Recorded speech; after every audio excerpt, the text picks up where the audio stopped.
Well, hello, boys and girls. It's when I feel like it o'clock again. I'm Pearl of Wisdom, and you're listening to my NHL Pearls of Wisdom in the Red Room post meditation and massage. Because I like to make sure that I'm in my Zen mode when I bring you these pearls, boys and girls. Nothing but the best for my fans, all 50 of you. Anyways, I got a letter, and send your letters.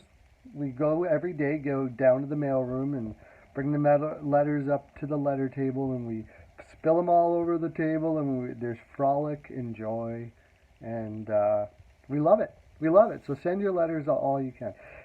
It's Tara Fornberg. Fornberg. Tell me if that's wrong. If that's how you said it. She writes from Vancouver, Canada, asking who is who's going to be trading their number one picks this year, Mr. Perlow. And that's a fine question. That is a fine question, Tara. This time of year, there's a lot of talk about it. And let me say, this year there are possibilities of that happening. However, in the cap world, it is just so incredibly valuable to have those number one picks, especially the high number one picks. But the reason why there is a possibility this year of that happening is after the first two picks, which yeah, I don't know, well, you'd have to like give your children in order to get Kako or Hughes. But with the third pick with Bowen Byram, that's pretty much the consensus, and for good reason. Bowen Byram has Norris potential type talent, almost like Quinn Hughes in Vancouver coming up right now. The problem is Chicago has a shitload of talent, young talent coming up on the D line. Yokoharu, Gustafson, who is now already doing well, Baudouin. I might be missing a couple here. Mitchell.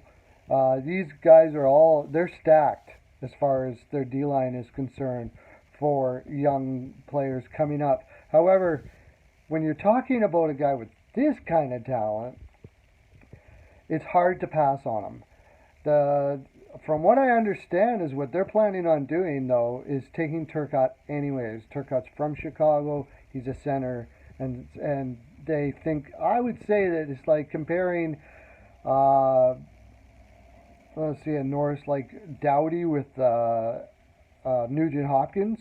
If he reaches that Doughty like status, which he possibly could, he has that type of has that type of look. Okay, and Nugent Hopkins would probably be the top end for Turcotte, so they could fill a role. I don't know if that's a little bit of game playing. I'm not sure, but if they do that, then it goes to Colorado, who also just has McCarr, Gerard.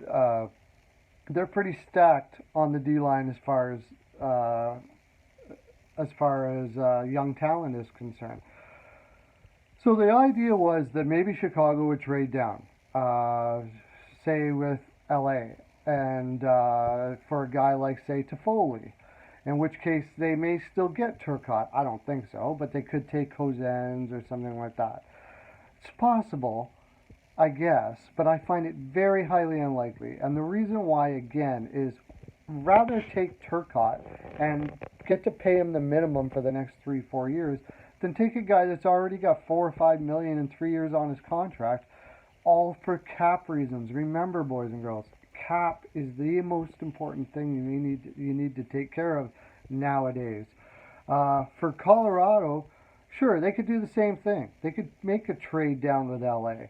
But I'm telling you, if LA likes that Bowen Byram that much, and believe me, they need a guy like that, they would actually have to trade to Foley, and I believe they would also have to give their other first this year to get him. Now, if I'm them, I actually might strongly consider doing that, because Toffoli is a good player, but he's a winger, and wingers are much more easy to get on the open market, and much easier to get in the further rounds lower to come up to be good players.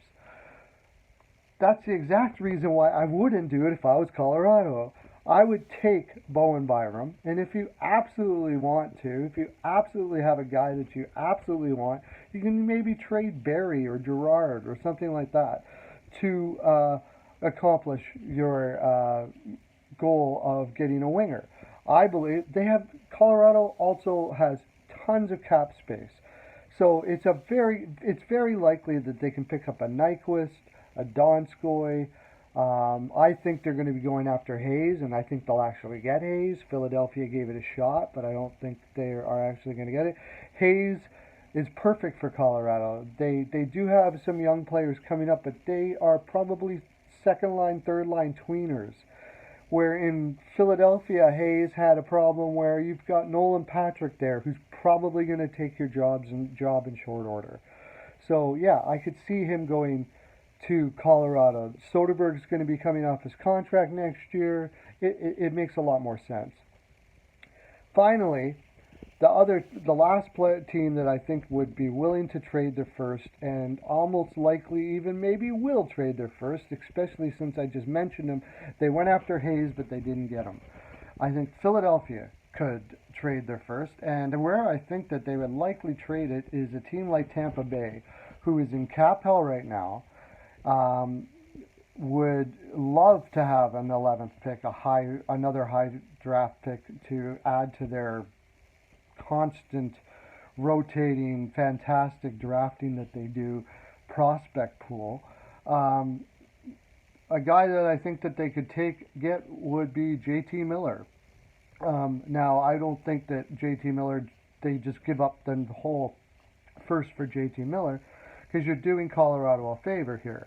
I could see a deal like flipping their first round picks for JT Miller, and probably Tampa also has to throw in another either player or draft pick. If I'm them, I'm trying to get a Cirelli or an Adam Erne, something like that on top of it, not on top of that first round pick, because you are doing them a favor. I really love Adam Erne, and I think a big guy like that on the wings would be great for Philadelphia. It always is good to have big guys on the wings like that. I think Adam Erne has been hasn't been getting enough exposure because of being in Tampa Bay.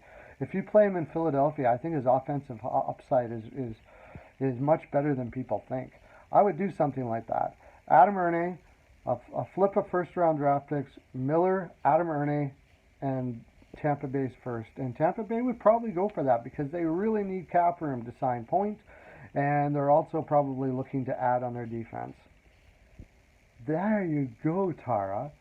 Thank you for sending your letter.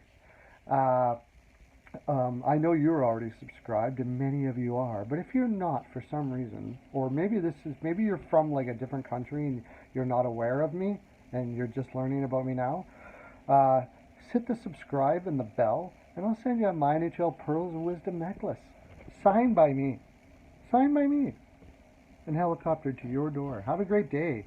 Lots of love to you.